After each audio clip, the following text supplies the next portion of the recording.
right, here we go. Week 10. This is what you should be focusing on for your inquiry project.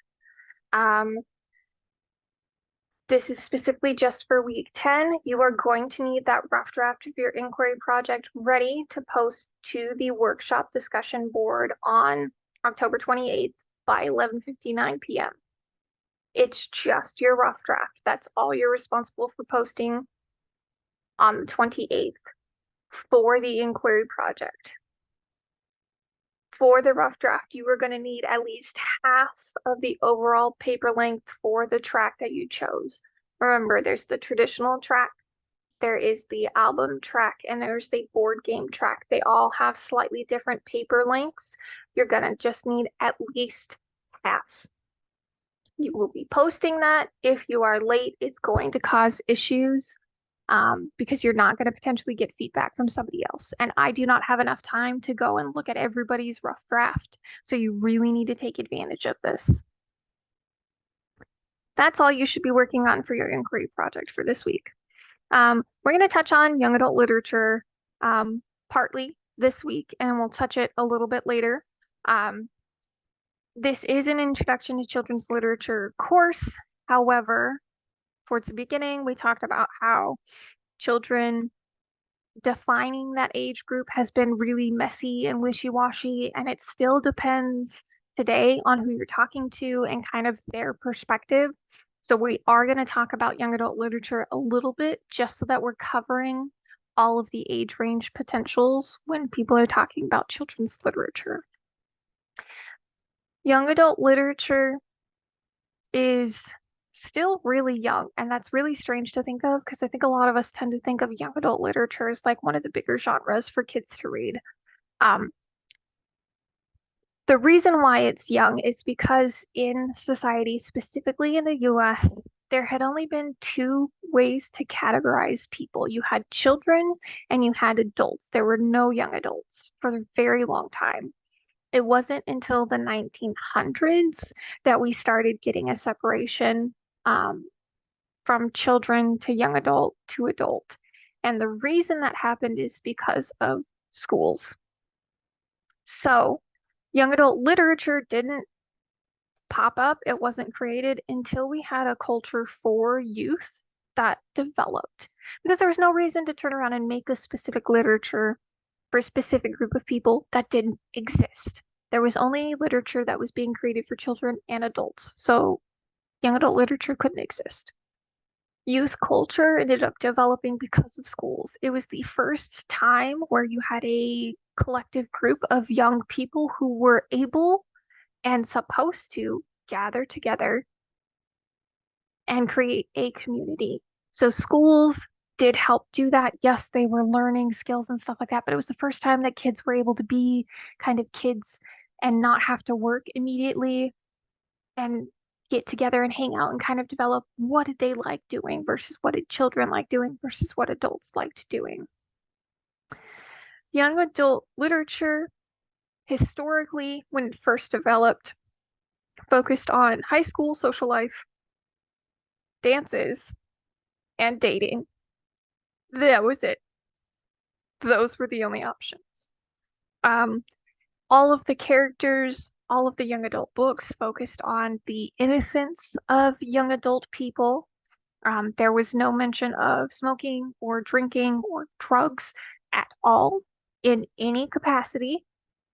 There was no representation for any sort of queer identity.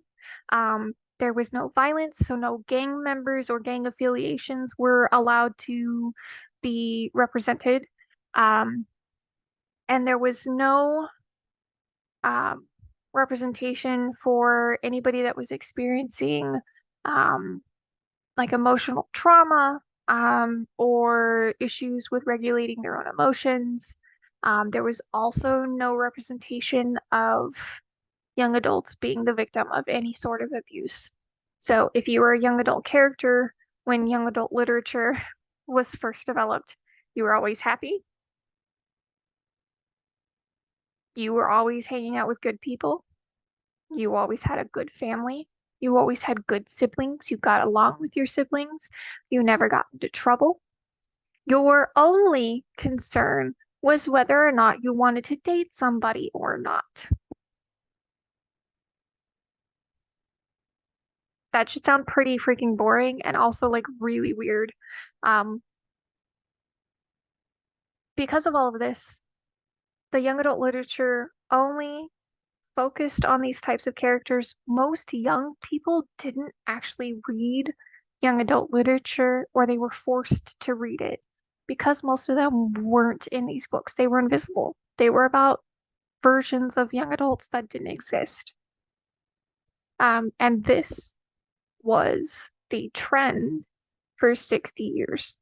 It wasn't until the 1960s that we started to see a difference. And this is the main reason why young adult literature is still considered a very new, young genre, because it really didn't start the way that we think of young adult literature now until the 1960s. So you're talking 60-ish years, a little over 60 years. That's how young it is. What it's developed to in today, it is one of the most contemporary, like the newest marketing categories for literature. Um, Young adult literature now has the issue of trying to navigate different trends with different generations of young people, um, representing social anxieties and the different social concerns and the difference in social anxieties that pop up depending on what society and time frame you're talking about.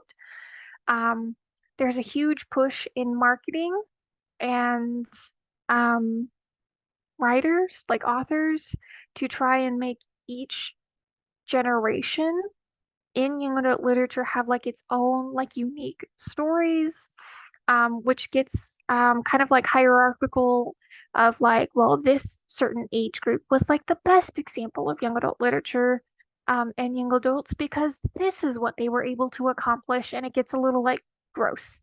Um, that's kind of what's going on with the marketing category of it. Young adult literature today is usually targeted between for readers and characters being between the ages of 12 and 18, but there is a lot of discrepancy and variation within that. But that's generally the age range and like character range that we're talking about. When we talk about young adult literature, the characteristics that we're talking about now for our current type, usually it's written in first person. This is changing depending on your genre. This is changing, but it has been typically written in first person. Parents are usually not in the picture as much so that the characters, the teens, can have more freedom with making decisions or mistakes. Um, most of the books are very fast paced. There's not a lot of slow down time. It is a lot of action to conflict to conflict. Um, there's a ton of varieties of genres and topics and subjects that young adult literature characters and young adult literature itself tackles. Um, the stories that are told and the characters that are involved, there's a should that they should be from different ethnicities and different cultures. That doesn't mean that they are, but there's the emphasis that like we should be seeing these. Um, the book should be overly optimistic, meaning that there is some sort of hope. You can have a very, very depressing, pessimistic, the world is literally on fire book, but there needs to be some sort of silver lining of hope. Maybe there's a specific area that is like a sanctuary area. Um, maybe a character ends up learning that like they have the ability to like process their emotions even if it's a super super tiny thing. There needs to be some sort of like it's not all terrible. And the last like characteristic is that the emotions that are portrayed, the emotions that the character goes through should be important to teenagers. This is probably like my least favorite characteristic because I want to know what that means. Who's determining what emotions are important to teenagers? Are people surveying teenagers? Are they asking for like personal stories from teenagers? How are we determining what emotions are important for them? This is our young adult literature today. So this is kind of what we're dealing with. Um, with our part three, like our second half of Aurora Rising, part three, part four, what I want you to think about specifically is start thinking about the plot because we're going to figure out more and we're going to have a better idea of what's going on with the plot. Like, what is the main issues that the squad 312 is dealing with? Um, what do we still not understand? What's still going on that we don't really know? Like, who is Magellan? To give you an idea, if you haven't figured it out, you should figure out who Magellan is. Um, how have your feelings toward the characters changed if they've changed? If they have changed, why have they changed? What has happened? What is the character said or done that made you kind of change your perspective? Um, more, this is the more important part. The character that you picked to follow for this week, for the second half of the book, what have we learned about them? What's new about them? What's new that's developed?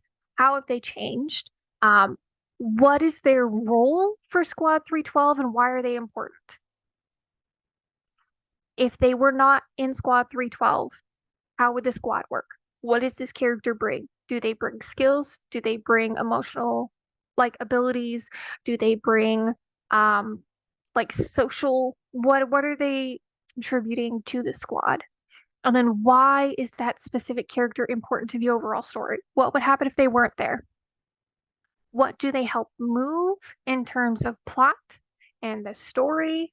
How are they literally changing the story? So again, we're focusing on characters in a novel that is a blend of science fiction and fantasy so that we can focus on what the genre does with characters because that's where a lot of things really shine. So the focus for this week is on the specific character that you decided to continue following through the second half of the novel. Hopefully you took really good notes on it. Um, but that's what we have for this week is focusing on young adult literature and kind of how Aurora Rising reflects some of those characteristics of young adult literature.